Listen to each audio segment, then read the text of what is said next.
Welcome to Growing Up Boomer. I'm your host, Padre, with my co-host, Professor. And this podcast is dedicated to the life and times of the baby boomer generation. The show is loosely scripted, and sometimes we'll go down rabbit holes, and where it leads us to, one will never know. This podcast can be informative, funny, and sometimes irreverent. But most of all, we hope you find it entertaining. Hey, Professor, how's it going, my man? Hey, Padre, doing well. Good to see you. It's been a while. It's been about a month. Yeah, it's been about a month. Yeah, and I've been in California for a good portion of that month, working on getting this house all fixed up to go on the market. So I'm back home and sitting in my chair and enjoying getting back into the normal day-to-day mowing and this and that and all the other stuff. Oh, I understand. I'm sure you do. Oh, well, you know what? I'm doing real well. And as you know, we lost an icon for those baby boomers. Yeah. Chuck Norris passed away. He did. Oh, yeah. But what a shame. What a shame. And I think maybe we'll do a tribute to Chuck Norris on this podcast. I think we should do that. Yeah. I think it's worthwhile. Yeah. Okay. But before we do, I've got a movie review for. Actually, of course I should have two, so I'll make them quick. Okay. The first one is a Keanu Reeves movie, and you know I love Keanu Reeves. Yes, he's good. Yeah, I like him too. It's Good Fortune. And this movie, I'm telling you, Professor, had to be made bad. Okay? It was purposely made bad. He is an angel, a guardian angel. He's the guardian angel of texting in the car. Okay. Okay? He's got a pair of small wings that look like they were bought from Party City. I mean, that's how bad this movie is. But it's a comedy and it's kind of cute and stuff funny, like that. If you want a lighthearted movie, that's the one to see. This is one to watch? Okay, got it. If you like a lighthearted movie, this is it. And the other one I saw was The Wrecking Crew. Okay. And The Wrecking Crew, it's like, shall we say, a knockoff of the Fast and Furious and Hobbs and Shaw.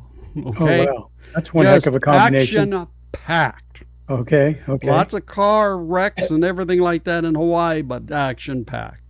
Oh, wow. Okay. That's what I got. Okay. You go. You know, if you like action-packed movies, cartoonish violence, that's the one. Got it. You know, right? Yeah, we haven't I think we might have watched a movie or two over the past month, but again, I've been gone for a couple of weeks and then we were over a house on the coast for a little while. Mm-hmm. And I don't remember where they are, but we've been watching some shows and there's some good miniseries out there that we watch too. So anyway, good stuff. Yeah. Oh, do you know what? We might as well get back into the podcast here about Chuck Norris. Yeah. Did you see do you know much about Chuck Norris? I'm sure you do. You probably looked at it. Well, I know some stuff. I mean, I know that. I know that he was born in 1940. Yeah. In fact, he was born on my granddaughter's birthday, March 10th. And he's from Oklahoma. Mm-hmm. I think rumor has he was named after his father's minister. I think you're right. Carlos Berry, because his actual real name is Carlos Ray Norris. That is correct. So there. And I guess he had two brothers. He was the oldest of three. Mm-hmm. And he used to say he was a shy kid who never excelled at anything in school. Yeah. Father was an alcoholic who basically disappeared after his parents divorced. And that was at 10. And then he moved to California with his brothers. He was in North Torrance, I guess. He married his high school sweetheart, named Diane Czech in 1958.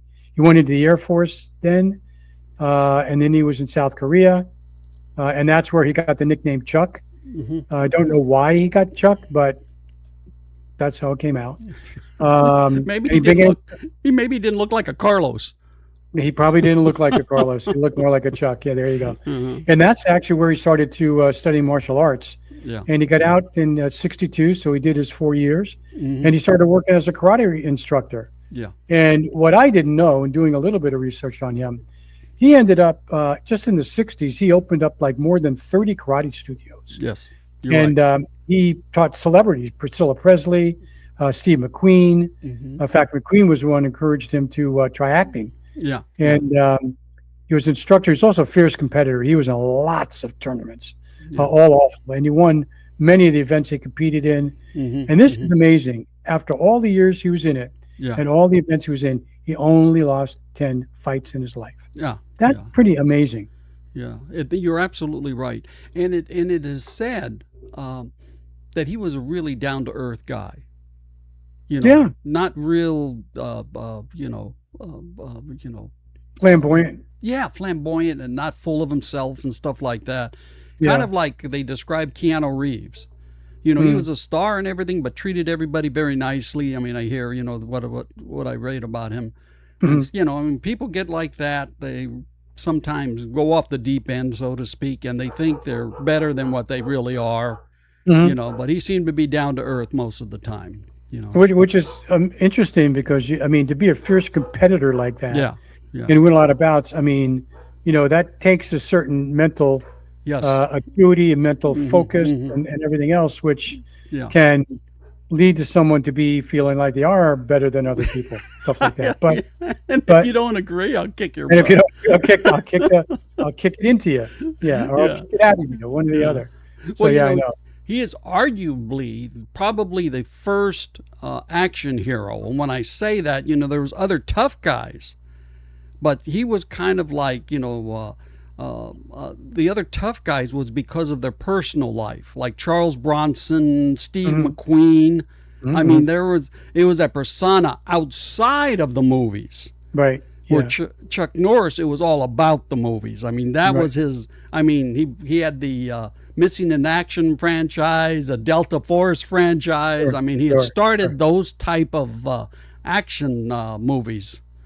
Hmm. And it led the way to Sylvester Stallone, Arnold Sure. Schwarzenegger. Yep. You Yep. know, Yep. so Yeah, it's and pretty amazing. yeah, and he Yeah. was what was his? And he was the first. They say he was the first person to have a persona built through the internet.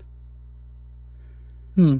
Okay. Because I what okay. happened, as the internet started late 90s, Well, mid early '90s, 2000s. mid '90s, because I remember being on it Right, 1995. right. But so it really started catching on Late '90s, early late 2000s. 90s, early.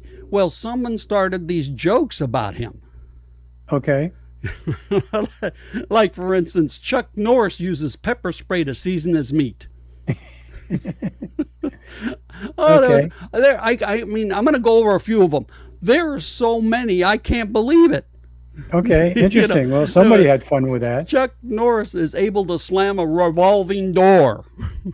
Okay. When the boogeyman goes to sleep every night, he checks his closet for Chuck Norris.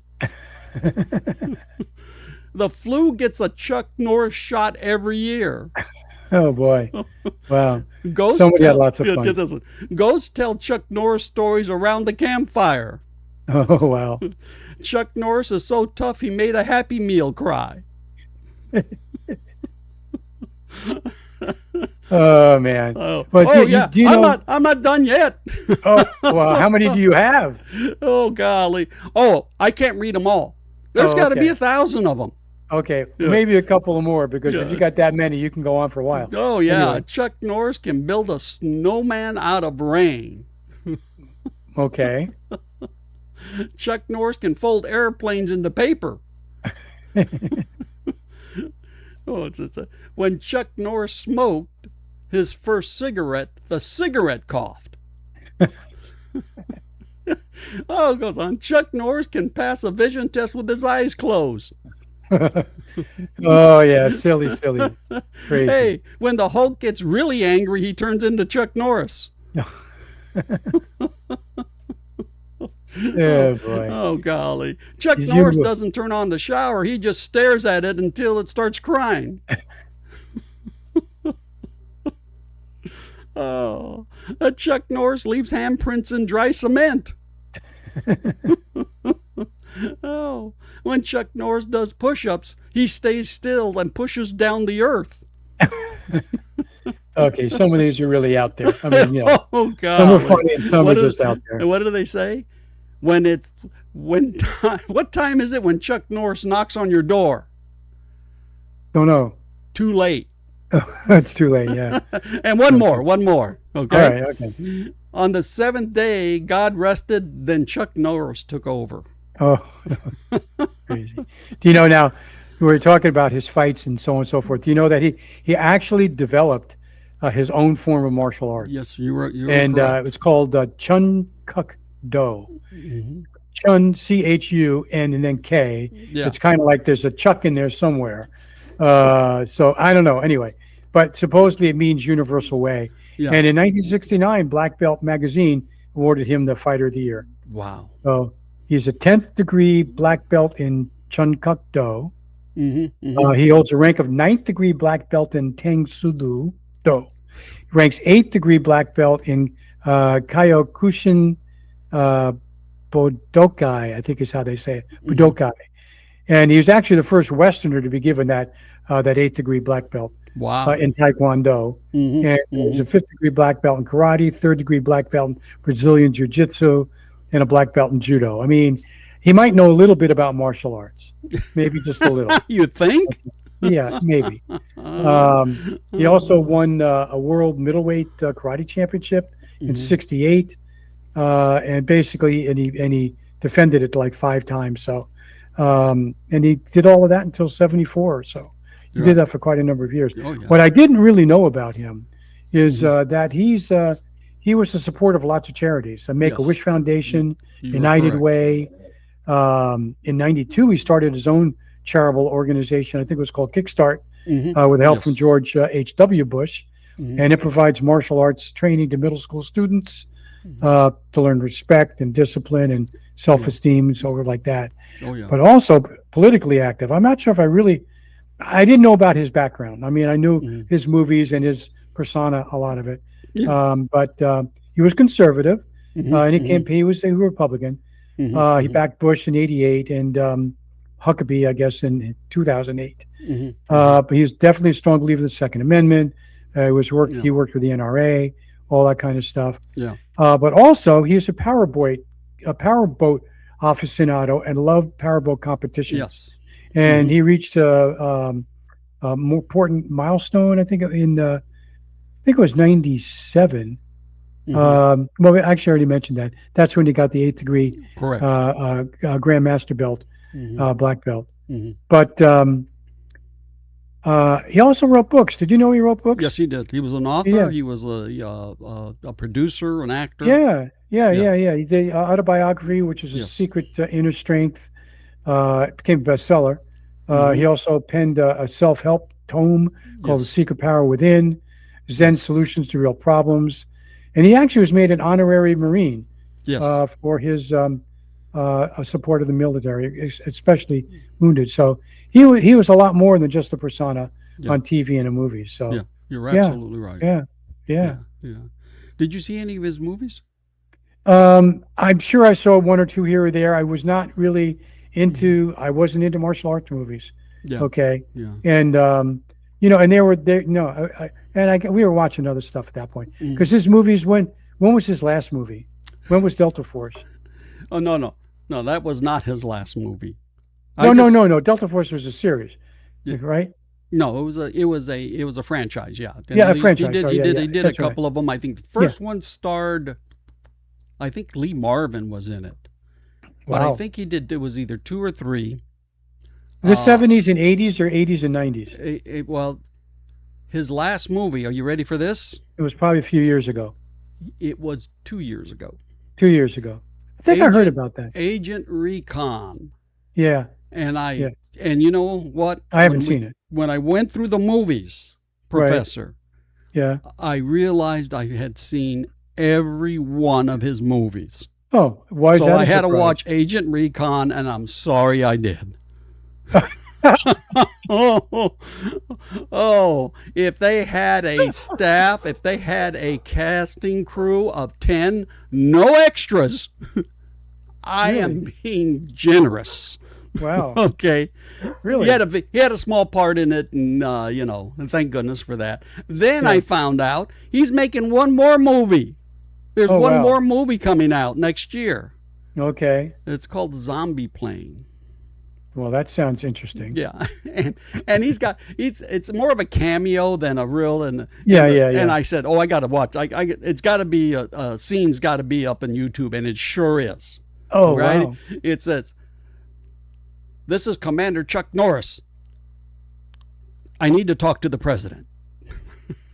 Okay. And that's his cameo? That's probably it. And my son says, "Oh, that's not the last one. Every movie that has been shelved that has a cameo of Chuck Norris is going to hit the big screen." Sure. Yeah. Oh, Yeah. oh, I loved all those movies. I've seen them all. Yeah. Well, that doesn't surprise me. Yeah. Hey, you're supposed to go, I'm shocked. I'm shocked, I tell you. No. I'm not. How many movies was that? I think he's got, oh my goodness, I want to say. Have you seen them all? How many have you seen? Oh my goodness, I want to say there's probably pretty close to 20. I think there's like 19, I think. I was just going to pull a number of 20 out of my head just to Yeah, grab yeah, stab. something to that effect that he starred in. Right. The funny one was that, like I told you, he built that persona with those jokes. Sure. It never bothered him. He thought it was great. It Well, was it's publicity, free publicity. Yeah. Well, it was so great. They used one of them in Expendables 2. He was in Expendables 2, where they had all the old action heroes. Uh-huh. Sylvester Stallone tells him, he tells him, what does he say? He says, "Oh yeah, I'll do my Sylvester Stallone impersonation, which is bad." "Hey, Okay. I heard you were bitten by a king cobra." Chuck Norris says, "Yeah. But after 5 days of agonizing pain, the cobra died." And the funny thing about Expendables 2, they wanted to make it more edgy. And when I say that, there was more vulgar dialogue in it than the first one. And apparently Chuck Norris, all his movies are rated like PG-13, and he really didn't want to get into that hardcore language. Right. So they erased it, and it ended up being a PG-13 movie. Okay. Because Yeah. he wasn't pleased with that, Yeah, I was going to say Expendables. Yeah, it's more of a PG-13 for sure. Yeah, it's PG-13. Yeah. Yeah. But Yeah. there's this one part, The Way of the Dragon. All right, he plays Bruce Lee's arch nemesis. Mm-hmm. And it's one of these very few that they have the long fight. For back then, this fight goes on for over 7 minutes, which is long for a 1972 film. Yeah, really. But Yeah. this is one part where Bruce Lee just rips the hairs out of his chest. They're fighting, and they've got the backdrop of the Colosseum, and you could tell it's a Chinese movie, and you could tell that it's just a backdrop. Right. Right. There is nothing that looks authentic about it. Right. Yeah. But his big one was Breaker Breaker. Was his first real starring role. He had a small bit part, and I had to look it up, in The Wrecking Crew, which was a Dean Martin movie, Dean Martin movie.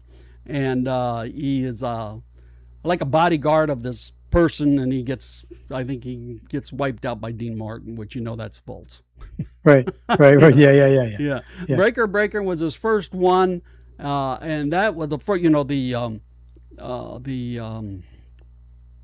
Way of the Dragon and Breaker Breaker, he was without his iconic beard or mustache. Mm-hmm. All righty. In Good Guys Wear Black, that was his first one where he had the beard. Mm-hmm. And just after that, that was it. I mean, he came, and these movies were kind of like, like a Force of One, The Octagon, An Eye for an Eye. You could tell what kind of movies they are. Silent Rage, Force, Vengeance. But in 1983, my lovely wife, we went to the show, and she said this is her favorite Chuck Norris movie, Lone Wolf McQuade. Okay. Oh, that one was. There, they got this one scene. He's a ranger, Jim J.J. McQuade. Mm-hmm. and they somehow capture him, and they put him and his blazer, I think it's a blazer, in this hole, and they cover it. Mm-hmm. Well, of course, he's not going to take that. Chuck Norris ain't going to take that. So he starts up the car, right? Mm-hmm. Whips on the turbocharger, and it's like man and machine are one. He grabs the steering wheel and he's screaming, and the truck comes out. I'm going like, oh yeah, that'll work. Sure. Oh yeah. Yeah. Oh, then he did those missing in action ones. Mm-hmm. Invasion USA. Golly, that's the one that had he has the two Uzis on each one. Okay. Yeah. And then he did the Delta Force. But I'm going to tell you right now, 1986, he did my favorite Chuck Norris movie, and people are going to laugh. Okay. Firewalker. Okay. That was, it is quirky. It is an adventure comedy with Lou Gossett Jr. Okay. And they have great chemistry. And I'm so used to seeing him in all these movies where he doesn't even crack a smile in any of them. He is hilarious in this one. Okay. Oh, man, I left. Matter of fact, when I heard that he passed away, I went to Prime and I downloaded that baby, and I said, I'm watching it. Okay. Because I tell you what, that one movie was just hilarious. I mean, him and Lou Gossett Jr., excellent. Lou Gossett, chemistry. he's a good actor for sure. Yeah, he's good. Yeah. and the other one he did, it was a kind of comedy that was pretty funny, was Top Dog. Top Dog.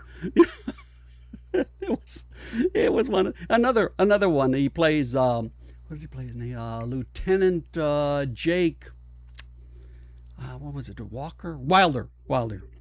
Okay. And what happens is that his partners are kind of like a Clint Eastwood. His partners are always getting hurt and stuff like that. Like a Dirty Harry. And that's what this kind of characters kind of is. And so they're going to team him up with a new partner. And so he walks in and he says, is that, there's a woman there. Is that her? Is that my new partner? Nope. That's your new partner. And it's a dog. And it's a cute little dog, right? And they got some scenes in there that are hilarious. Like, for instance, when he takes the dog home, he does not want the dog. Takes the dog home, right? The dog goes into the house, and typical bachelor police, it is trash. There's like empty pizza boxes. The dog takes one look, runs back into the car and sleeps in the car. Smart dog. Yeah. And then Chuck Norris does all the work, and the dog gets all the credit. Like for one, they go up into this warehouse. Chuck Norris is fighting, and all of a sudden, all these guys go flying out the window, and then the dog gets on the window, and the police are down there, and they're going, yay, cheering the dog. He's going like, wow, what's going on here? Oh, yeah, okay. Okay. Oh, golly. And he had a ton of cameos, like he's in Dodgeball, and it was one of those, what was it? He's a judge on the Dodgeball, and then he gives him the thumbs up, and what's his name? Vince Vaughn goes, thank you, Chuck Norris. Yeah. But, I tell you what, I think that people don't realize that there was a sense of humor in him as well, because you see some of these funny movies, right? And he just seems to be so natural at it. Like I said, like Top Dog and Firewalker. He just seems to be a natural. Do you know, was he funny in person? What's or that? Was he more serious in person? You know what? He was, when I saw him interview, he was very personable, right?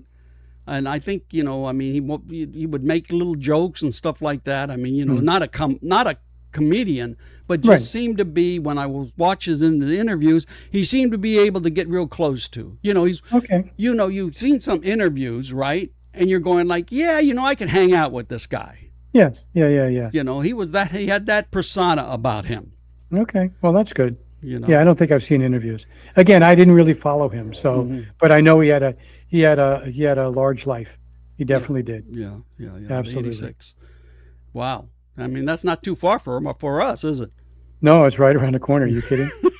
I got a lot to do. If that's my number, I got a lot to do.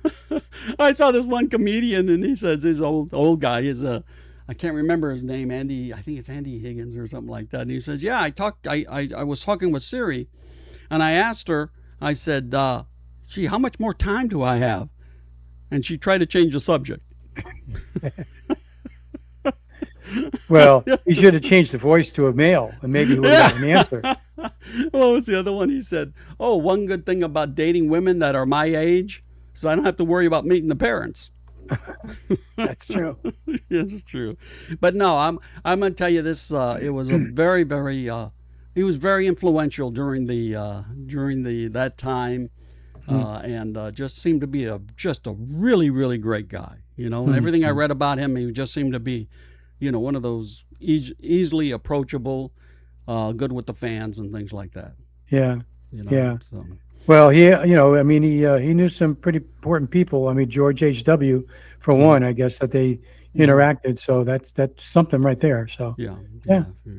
Well, you know what, Professor, run a little long. What do you say we end this one, buddy? Okay. If there's nothing else on Chuck, then we'll go on to all right. All righty, my man. You have a great one. Okay. All right. Talk next time. Bye-bye.